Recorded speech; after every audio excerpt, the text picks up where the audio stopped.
Hopefully ay maliwanag ang ating pong audio. Isa pong mahalagang tanong ating tatalakayin ngayong gabi. Bakit nga may mga kahilingan tayo na hindi po pinagkakaloob? Siguro isa sa mga hiling ko ngayon ay babalik sa pagkabata. Unong bata naman, baka hiling natin ay sana tumanda na tayo. Pero marami sa ating mga pinagdarasal o hinihiling ay hindi pinagkakaloob. Bakit kaya? Itong virus na nasa atin ngayon, baka ilang beses na ba nating ipinagdasal na umalis na sana, mawala na sana. Magdadalawang taon na po, andito pa rin eh. Kaya nais nating alamin ang ilang mga talata na marahil ay magbibigay kaliwanagan sa atin dito sa ating tanong. Bakit ang ating mga hinihiling ay hindi po pinagkakaloob?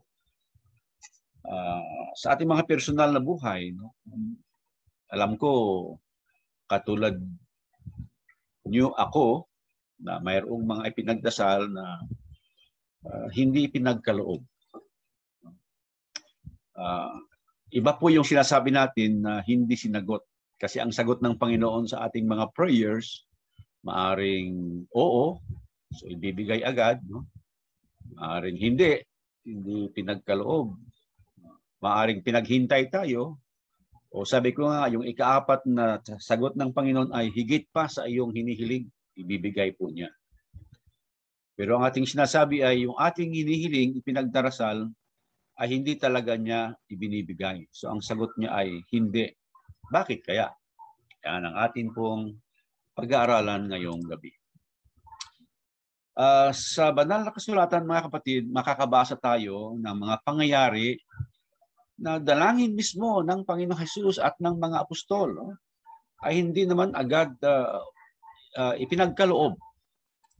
Halimbawa, ang Panginoong Hesus ay hindi agad sinagot ang dalangin niya ayon sa nais niya. Basa po sa Juan 17, ang sabi niya, Amang banal, ingatan mo sila sa iyong pangalan. Yaong mga ibinigay mo sa akin upang sila'y maging isa na gaya naman natin.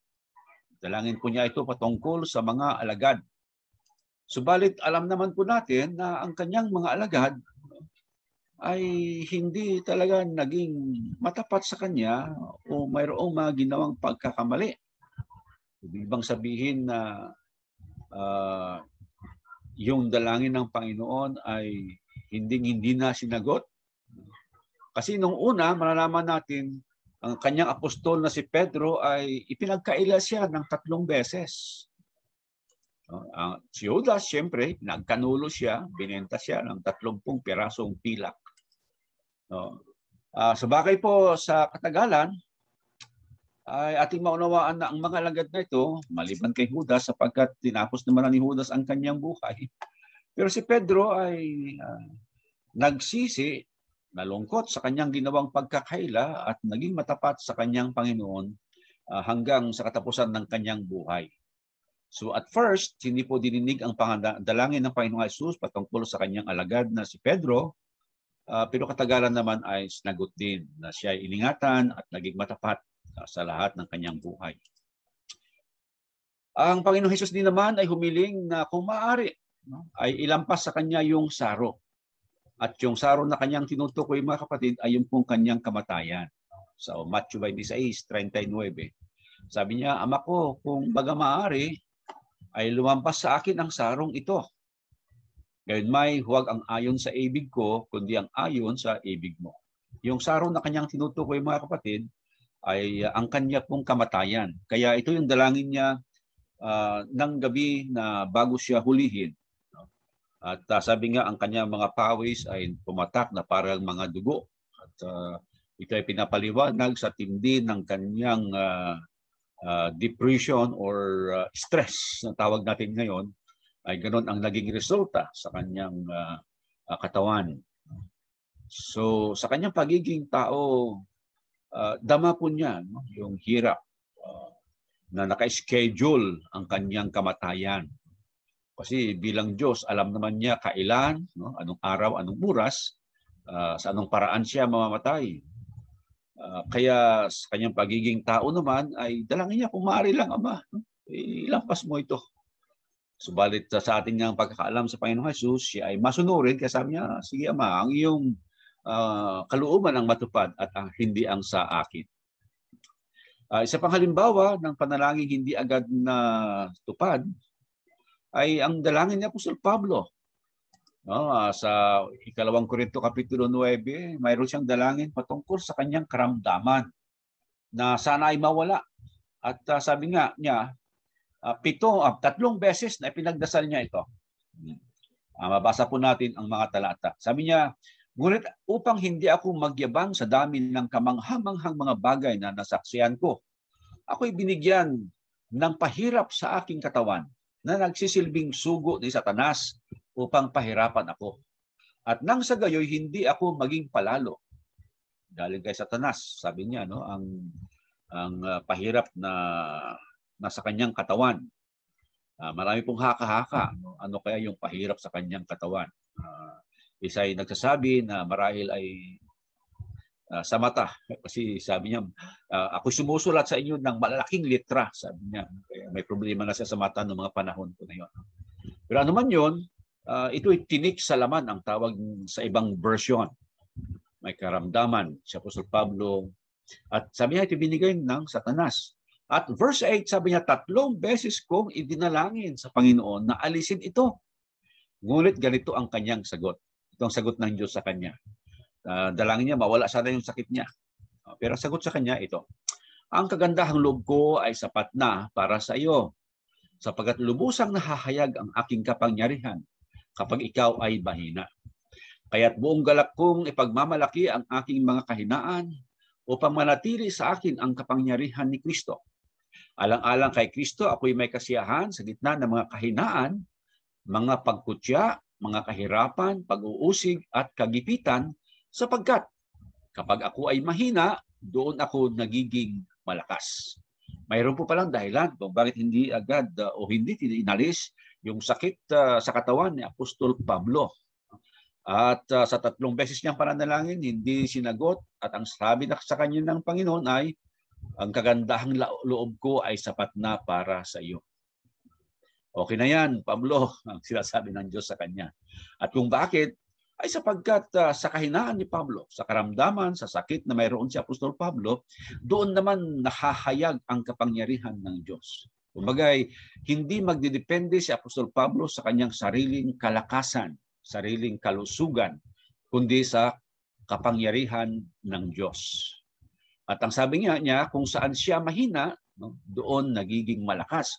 At kung bakit, hindi siya nagiging malakas sa kanyang sarili, kundi nagiging malakas siya ng dahil sa Diyos. So hindi tinanggal ang kanyang sakit at mayroong dahilan. Pero yun po ang ating point.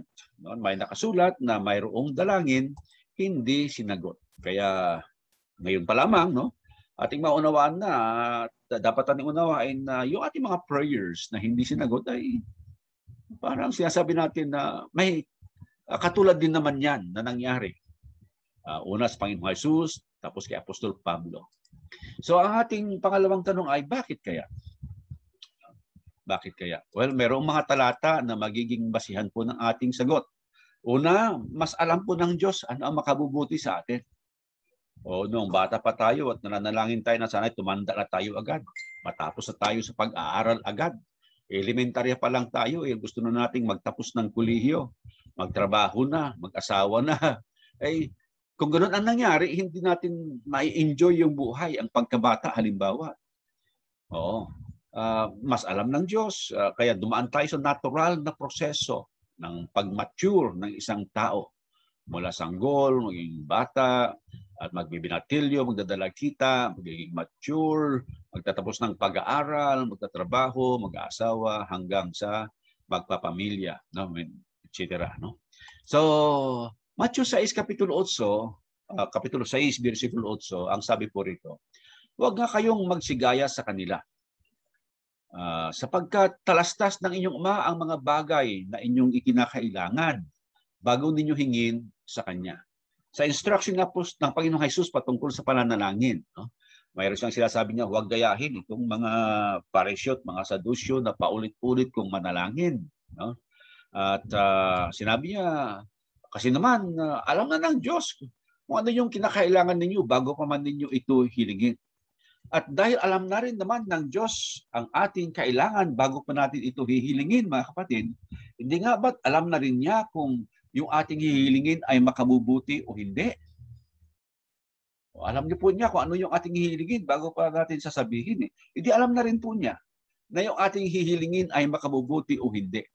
At kung hindi makabubuti, palagay ba natin na ibibigay niya sa atin?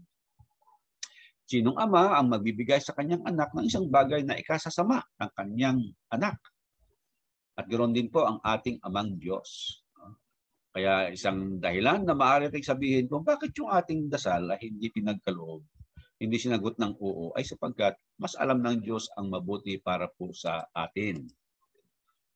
Kaya mayroon pong nagsabi, accept whatever God sends, be it bitter or sweet, for God knows best what makes life complete. Maganda. Hindi naman matalinghaga. Simple lang naman ang idea. So, trust God. Siyang bahala sa atin. Sa bagay po, napag-aralan naman natin na ang ibang mga paghihirap po ng tao ay hindi naman lahat galing sa Diyos. Ang galing sa Diyos, yung mga pagsubok lang naman sa atin. Pero mayroong mga kahirapan ng tao na kagagawan niya, kagagawan ng ibang tao sa kanya, okay? O kaya ay natural lamang kasi nandito tayo sa mundo eh. At anuman ang narito na nature ay maapektuhan tayo niyan. At tulad ni Apostol Pablo, yung karamdaman niya ay galing sa diablo. Yan, no? So natin sinasabi na ang mga paghihirap natin galing sa Diyos. Sabi nga ni sabi ni Santiago, hindi nanunukso ang Diyos. Yan. Sa kaso po ng Panginoong Jesus, makabubuti na dinanas niya yung kamatayan. Hiniling niya na sana hindi siya mamatay, di ba? Ilampas niyo sa akin ang sarong ito, sabi niya.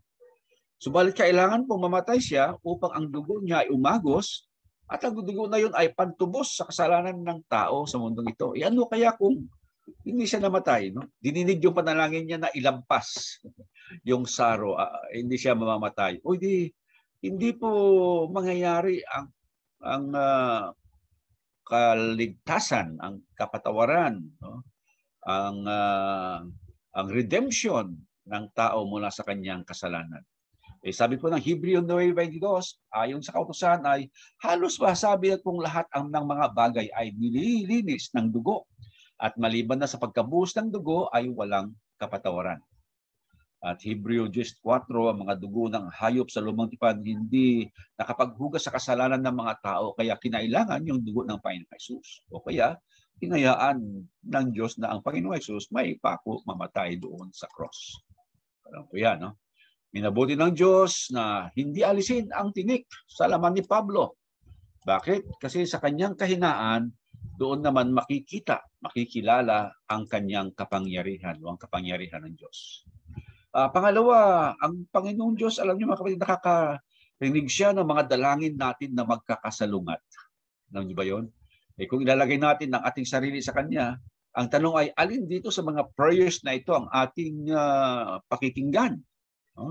Halimbawa, mayroong nagdarasal na saan ay uulan. Bakit? Mayroon silang mga halaman. Kailangan ng dilig. Samantalang yung iba, maaaring nasa isang location sila, nagdarasal na huwag sanang umulan. Bakit? Malapit sila sa ilog, baka babahain. Maapektuhan sila. At maaari pong ang mga nanalangin na yan ay parehong mga Kristiyano, parehong mga mahal ng Diyos, pero magkaiba ang kanilang mga kahilingan. Sa kaso po ng kalusugan natin, ang maaring ang isang tao dahil sa kanyang karamdaman ay mananalangin na, Panginoon, kunin mo na lamang ako. Makabubuti sa kanya. Subalit ang mga maiiwanan naman, nananalangin, pahabain niyo pa po ang kanyang buhay o magkasalungat po yon. So ano kaya o sino kaya ang pakikinggan ng Diyos sa mga nagdarasal na yon?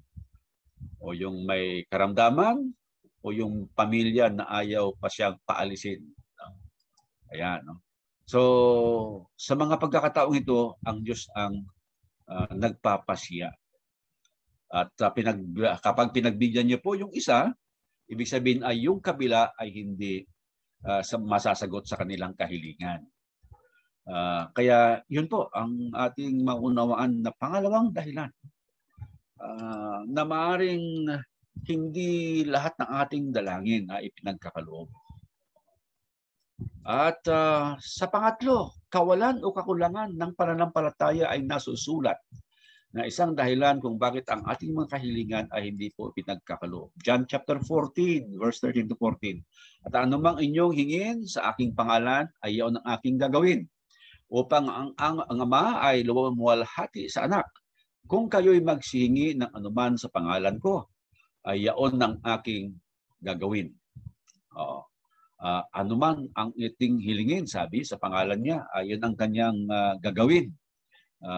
Maghingi kayo sa aking pangalan at yun ang gagawin niya, no? Bakit? Pero bakit mayroon tayong mga kahilingan, no, na hindi naman na ibibigay? Yung mga pong sinabi rito ay magsihingi ng anuman. So kung anuman, mula sa pinakamaliit hanggang doon sa pinakamalaki, no? Pinakamadali hanggang doon sa pinakamahirap, no? Anuman eh. Kaya lang, alam nyo, hindi lang naman po nag-iisa ang talata ng Biblia. Mayroon pa pong ibang talata ang Biblia na magbibigay sa atin ng guideline, ano yung, paano na ibibigay ng Panginoon yung anuman na ating hinihiling. Ito, Marcos 11:24. Kaya nga, sinasabi ko sa inyo, ang lahat ng mga bagay na inyong idinadalangin at hinihingi ay magsisampalataya kayo na inyong tinanggap na at inyong kakamtin. Siguro po, wala talaga tayong pagsampalataya o pananampalataya o pagtitiwala nung ating hilingin ang bagay na yon. Yung anuman na ating hinihiling. Baka sa likod-likod ng isip natin ay hindi siguro ibibigay ng Diyos ito. No? May hirapan siyang ibigay sa akin ito. O kaya ay siguro marami tayong walang katiyakan. Siguro tayo ng siguro. So wala tayong pananampalataya talaga, wala tayong pagtitiwala talaga na yung ating hinihingi ay ibibigay nga niya. Kaya yung anumang ating hinihingi ay hindi pinagkakaloob. At karagdagan, no, Santiago 1, sa 1 hanggang 8, sabi pa niya Santiago, ngunit humingi siyang may pananampalataya nang walang anumang pag-aalinlangan. Sapagkat yaong nag-aalinlangan ay katulad ng isang alon ng dagat na tinutulak ng hangin at ipinapadpad sa magkabi-kabila. Sapagkat wag isipin ng taong yaon na siya ay tatanggap ng anumang bagay sa Panginoon. Ang taong may dalawang akala ay walang tiyaga sa lahat ng kanyang mga paglakad. So, hindi okay na mayroon tayong pag-aalinlangan sa ating mga pananalangin. Ayan. Isa pa, kailangan po natin ang pananatili sa Kanya upang ang ating mga hinihiling ay ipagkaloob. Sa kawalan po nito, ay sorry na lamang po tayo. O sabi niya, kung kayo'y magsipanatili sa akin at ang mga salita ko'y magsipanatili sa inyo, ay hingin ninyo ang anumang inyong ibigin at gagawin sa inyo. Nauna po yung condition niya eh. No? Kung kayo'y magsipanatili sa akin. Yan. Sa kanya sinabi na, anuman ang inyong hingin, gagawin ko. Ang panatili ay nangahulugan ito ng paniniwala sa kanya at sa kanyang mga katuruan, pagsunod, no, sa kanyang kalooban. Di nga ba sa talinghaga patungkol sa ubas, no, puno ng ubas, no, sa verse 16, ako hindi nyo hinirang, ngunit kayo hinirang ko, ang aking kayong tinihalal, upang kayo'y magsiyaon at magsipagbunga, at upang manatili ang inyong bunga, upang anumang inyong hingin sa Ama at sa aking pangalan ay maibigay niya sa inyo. Again, kailangan mananatili yung sanga doon sa puno. Kasi nga naman, pag nahiwalay yung sanga doon sa puno, hindi lanta ang sanga at mabubulok yung sanga. Paano pa siya magbubunga? So yun po ang ating kalagayan bilang mga mananampalataya, alagad, tagasunod ng ating Panginoong Hesus. Kailangan manatili po tayo sa Kanya upang ang mga dalangin natin ay sagutin. Hindi tinutupad o tumutupad sa kautusan. Parang ganoon din. At iwalay kasi na talata ito, so babasahin din ito natin, na ang hindi pagtupad sa kautusan ng Panginoon ay isa rin dahilan upang ating mga dalangin ay hindi rin po niya ipinagkakalob. Ano mang ating hingin ay tinatanggap natin sa Kanya, sabi ni Apostol Juan, sapagkat, no? Ano mang ating hiningin, binibigay na niya sapagkat tinutupad natin ang Kanyang mga utos at ginagawa natin ang mga bagay na kalugod-lugod sa Kanyang paningin. So makatwid yung kabaliktaran ay totoo rin. Yung ating hiningi na hindi natin tinanggap, yun ay sapagkat hindi tayo tumutupad sa Kanyang mga utos at hindi natin ginagawa ang mga bagay na kalugod-lugod sa Kanya. So ang pagtupad sa kautusan ay isang kondisyon ng pagsagot ng Diyos sa ating mga dalangin. At ito yung mas mahirap pa. Yung ating mga hinihingi daw ay masama, kaya hindi binibigay sa atin. Santiago 4:3, kayo'y nagsisingi at hindi kayo nagsisitanggap. Bakit? Sapagkat nagsisihingi kayo ng masama upang gugulin sa inyong mga kalayawan. Nakarinig na kayo ng mga kwentong sabungiro, sabungan, o paano ba ito? Yung mga pupunta raw sa sabong, may dalang anting-anting. Ano yung anting-anting nila? Malit daw na figure, statwa ng Panginoong Jesucristo. Dala-dalaw na nila. At yun ay upang manalo sila sa sabong. Pwede ba yun? Gagamitin mo ang Panginoong Diyos sa iyong bisyo. O kaya hihingi ka ng isang bagay sa Kanya upang magamit mo upang sirain ang iyong kapwa. Palagay ba natin ay ibibigay niya? O ayon sa talata, hindi po niya ito ibibigay. So, hindi ayon sa kalooban ng Diyos ang ating mga hinihingi, isa pa rin pong dahilan na hindi niya pagbibigay sa atin. Ito, unang Juan 5:14-15. At ito ang nasa ating pagkakatiwala sa Kanya, na kung tayo humingi ng anumang bagay na ayon sa Kanyang kalooban, ay dinidinig tayo niya. At kung ating nalalaman na tayo ay dinidinig niya sa anumang ating hingin, ay nalalaman natin na nasa atin na ang mga kahilingang sa Kanya ay ating hiningi. Na naman, no? Ang sabi niya ay kung tayo humingi ng anumang bagay na ayon sa Kanyang kalooban, dinidinig niya tayo. So ang kabaliktaran mo noon, anumang ating inihiling na hindi ayon sa Kanyang kalooban, ay hindi niya dinidinig. Kaya kung ating hinihingi ay hindi po ayon pa sa Kanyang kalooban, kaya hindi niya ipagkakaloob. Ganoon lamang po kasimple ang ibig sabihin ng talata. So kailangan pala humihingi tayo ng ayon po sa Kanyang kalooban. Ang tao po kasi mayroong paniniwala na ang kanilang Diyos ay parang yung genie ni Aladdin. Natin ang kwento sa mga makalumang kwento yata ito. Ayaw ko kung makarelate yung mga bagong generasyon. Kwentong India ba ito? Si Aladdin, mayroon siyang lampara na kapag kiniskis niya, lalabas yung genie, parang usok, tapos hihiling si Aladdin. Bigyan mo ako nito. At agad-agad, ibibigay sa kanya ng kanyang genie. Ang Diyos hindi po ganoon. Hindi po natin utusan ang Diyos. Hindi po siya parang genie ni Aladdin na sunod-sunuran siya sa mga hinihiling ng kanyang pinaka-amo. Tayo po ay kumikilala sa kabutihan, kapangyarihan ng Diyos. At alam natin siya lamang nakakaalam ano makabubuti sa atin at lahat na ng sa buhay natin. Kaya sa Kanya natin iasa ang lahat. So mga kapatid, anuman po ang ating mga kahilingan, hindi natin tinatanggap ang mga ating hinihiling. No? Yun po ang sinasabi natin, ipasa Diyos po natin ito. Sa Kanya na lang po tayo magtiwala Nasa kanya po ito. Ibigay po niya sa takdang panahon kung nais niya. Kung hindi naman po ay mananatili tayong sumasampalataya sa Kanya. Magandang gabi at pagpalain nawa tayo ng Panginoon Diyos.